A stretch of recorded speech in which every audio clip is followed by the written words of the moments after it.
Did you know that 58% of your performance in the workplace, no matter what kind of job you have, is determined by your emotional intelligence? I'm Brenda, Florida, life coach and lifestyle advisor.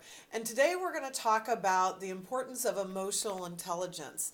I often do programs for in the workplace environment for either companies, or I've done work with associations for their members on emotional intelligence, because when there's a single determining factor that equates to 58% of your performance, that's worth talking about. So what is emotional intelligence? Emotional intelligence actually has 4 components.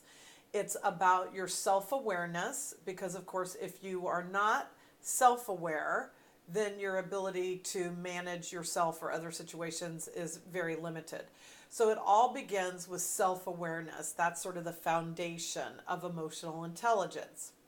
Next is your ability to then monitor or change or modify how you're behaving, because you've started by being self-aware and now you have this awareness, and so now you can choose your response a little easier.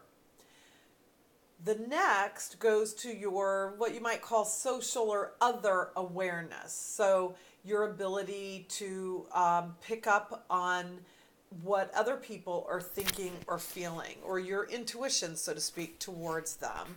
And then last but not least is then putting all of that together and saying, okay, now I understand myself, and I think I have a sense of the other person and where they're coming from. And so now how do I help manage the whole interaction so that it's more productive? So those are the 4 components of emotional intelligence. There's a great book I always use when I'm training this. It's Emotional Intelligence 2.0, and this is by Travis Bradberry and Jean Greaves. And you can find it very easily on Amazon or whatever. I'll put a link in the post. But one of the things I like about this book is that, one, it talks about each of those 4 components to, more detail than I've just gone to, so you can understand those a little better.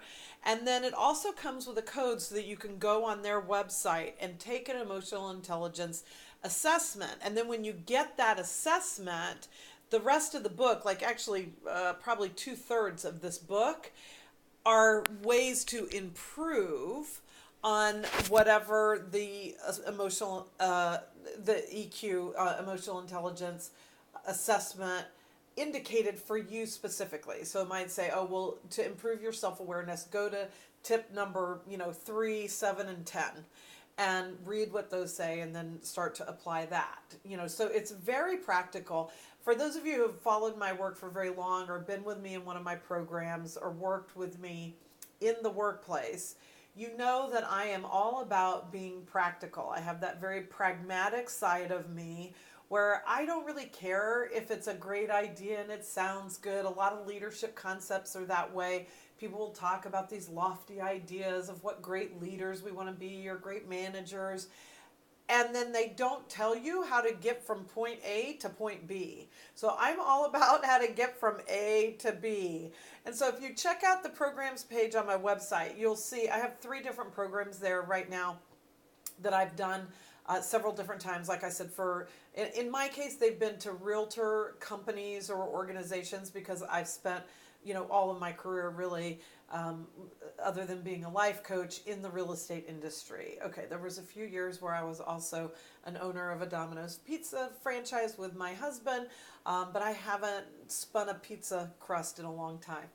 So most of my career has been in real estate, and so my programs have been in that arena. And anybody who's affiliated or in any kind of sales work, which really, who isn't in sales, but real estate agents, insurance agents, people who work in banks, anybody who's really selling for a living, your emotional intelligence is going to be worth way more than 58% of your job performance, because your ability to monitor your own behavior, I'll say, or your own reactions, your ability to know when you're getting your buttons pushed and why, or to change your response because of that, to take a few minutes to say, you know what, I'm going to think about that and I'm going to get back to you a little bit later today, or, you know, whatever it is.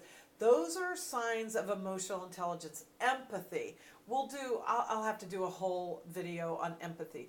Empathy to me is probably the number one deal breaker or maker with a leader or anyone in any kind of a direct sales sort of relationship. Because if you don't have empathy for the people that are on your team and who are with you, then your boat is sunk from the beginning, whether you know it or not.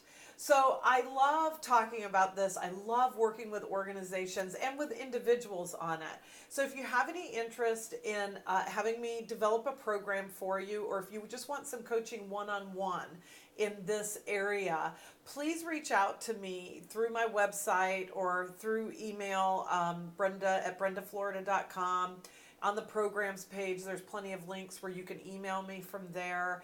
And let's talk about how improving your emotional intelligence can help you perform better in the workplace. And my little secret here is what helps in the workplace helps at home. It will help in all your personal relationships as well. So this is Brenda, Florida. Let's live lavishly together. Thanks for joining me.